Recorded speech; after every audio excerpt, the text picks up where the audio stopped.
साथियों ऊपर आका है और सुप्रीम कोर्ट में भी आज काका शब्द सुनाई दिया, यानी कि कॉलेज काका।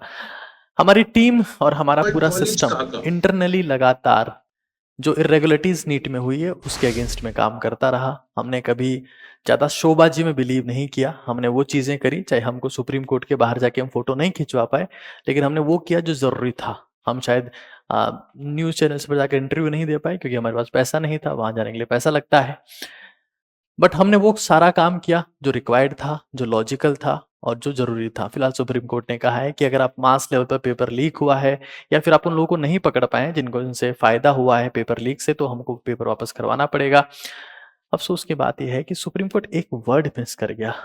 उनका क्या, जो ओएमआर स्कैम के थ्रू सेलेक्ट होंगे, यानी कि एनटीए में जिनकी आकर ओएमआर शीट भरी गई उनका क्या, और जिन्होंने एग्जाम सेंटर पर ओएमआर शीट भर दी उनका क्या, एनटीए के बाबू अगर किसी के शोना है तो उनका क्या। ये डिस्कशन फिलहाल सुप्रीम कोर्ट में नहीं हो पाया। क्या क्या हुआ आज और अब हमें क्या करना है जानते हैं इस वीडियो में। तो सुप्रीम कोर्ट ने यही कहा कि भाई अगर मास लेवल पर पेपर लीक हुआ है या उन लोगों को नहीं पकड़ा गया है जिनसे जिससे इनको फायदा हुआ है, तो इस केस में रीनीट करवाया जाएगा। वेडनेसडे तक आपको एविडेंस सबमिट करवाने हैं। थर्सडे को हम लोग डिसीजन देंगे, यानी कि 11 तारीख को। अब फिलहाल क्या होगा देखिए, तारीख पे तारीख, तारीख पे तारीख, इंडियन जुडिशरी सिस्टम की विशेषता है, ये आपको पता है। लेकिन इंपॉर्टेंट चीज ये है कि अगर आप उस रेंज में हैं जहां से अगर एग्जाम वापस हो भी जाता है, 30-35 दिन देकर एग्जाम हो जाता है, तो आप अपने दिल से एक बार एक सवाल पूछिए कि आप उस स्थिति में हैं कि आप एग्जाम क्रैक कर लेंगे। और अगर आप उस स्थिति में नहीं है तो मैं लगता हूँ इस इन हालात में, इन कंडीशंस में, तो आपको हियरिंग को छोड़ देना चाहिए, नहीं देखना चाहिए। या तो आपको किसी कोर्स को ज्वाइन कर लेना चाहिए या फिर वापस तैयारी करना शुरू करनी चाहिए।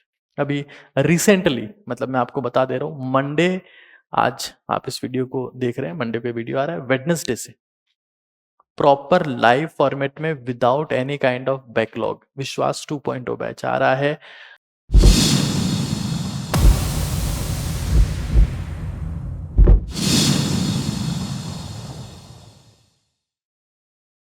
और जहां पर मैं लाइव टीच कर रहा हूँ, मित्तल सर लाइव टीच कर रहे होंगे, एजे सर लाइव टीच कर रहे होंगे, without any kind of backlog. ये वो बैच है जहां पर टॉप क्लास टीचर पढ़ा रहे हैं, जो भी बिना किसी बैकलॉग के। तो अभी भी आपके पास में मौका है। अगर आप लोग तैयारी स्टार्ट करना चाहते हैं तो सिंसियरिटी के साथ में भी स्टार्ट कर दें। 650 प्लस मार्क्स लाने की स्थिति में हम लोग फीस रिफंड कर देते हैं। विश्वास बैच 3 फॉर्म में आता है: Vishwas basic, Vishwas pro max. POV, you bought Vishwas Pro Max.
Vishwas pro max में आपको complete study material, counselling support, mentorship, test series, आने वाले बैचेज, सब कुछ मिलता है प्रॉपर फॉर्मेट में।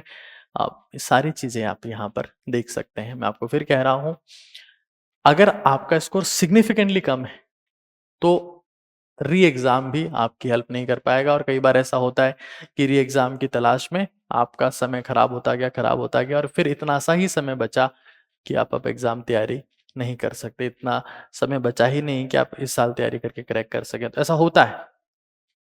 आपने शायद वो कहानी सुनी होगी जिसमें एक मेंढक होता है और पानी को गर्म किया जाता है और पानी को गर्म करते रहते हैं, तो मेंढक उस पानी से बाहर नहीं कूदता है। वो अपनी एनर्जी लगाता है खुद का टेम्परेचर मैनेज करने में। फिर तो पानी गर्म होता रहता है, मेंढक अपनी एनर्जी लगाता रहता है उस टेम्परेचर को मैनेज करने में। और एक टाइम ऐसा आता है जब मेंढक की पूरी एनर्जी खत्म हो जाती है, वो बाहर कूदने की क्षमता खत्म हो जाती है और वो उसी बर्तन में मर जाता है। कि आप वो मेंढक हैं, सोच लीजिएगा। हमें तैयारी करनी है। तो डिस्क्रिप्शन और कमेंट में लिंक है विश्वास बैच का, लाइव क्लासेस मैं पढ़ाने वाला हूँ, आपको वहां मजा आएगा लाइव क्लासेस में। जब आप आएंगे तो आपको महसूस होगा कि इंडिया के बेस्ट टीचर विश्वास 2.0 में पढ़ा रहे हैं। Thank you so much.